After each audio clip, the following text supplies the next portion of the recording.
Welcome back to all the cricketers, golfers, tennis players out there and all the rotational athletes.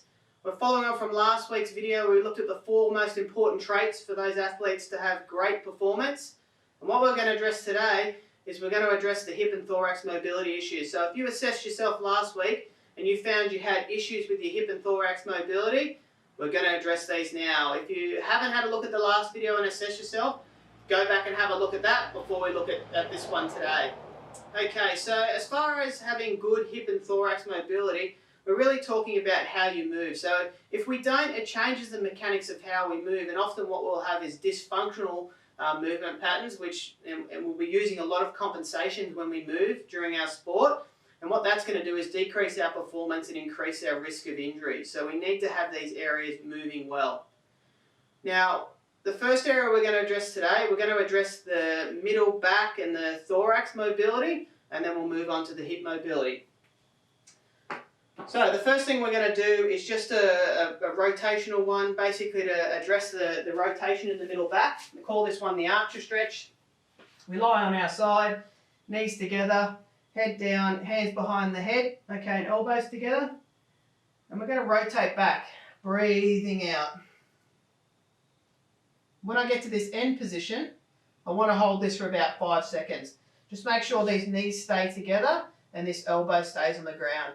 So what I'd suggest for that one is you do about 5 times 5 seconds on one side and then swap over to the other side and do it on the other side for a couple of sets of those as well.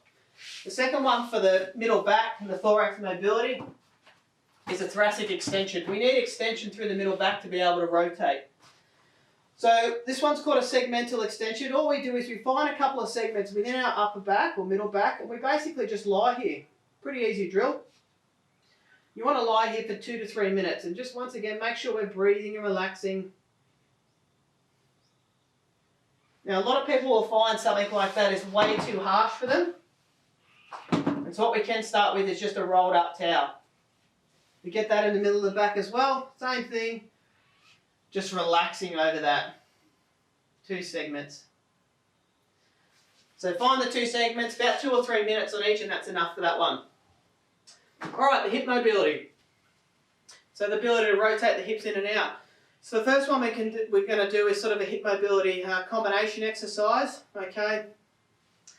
We're going to start with basically we're going to go into an adductor sort of stretch. And what we're going to do is we're going to hold this for about 5 to 10 seconds. We're then going to rotate around onto our knee, stretching through the front, the hip flexor, staying nice and tall.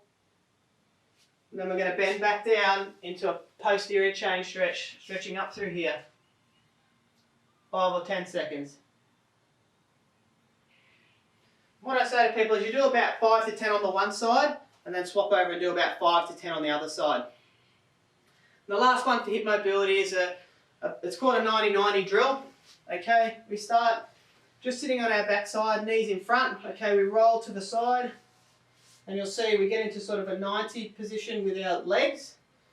You're going to push yourself as upright as possible. Okay, we hold that for 5 to 10 seconds, and then we come down into our front leg. 5 to 10 seconds. We come back to the middle, rotate to the other side. Same thing, 90-90, push up to the center, 5 to 10 seconds. Come forward 5 to 10 seconds. And I just rotate back and forth about 10 times.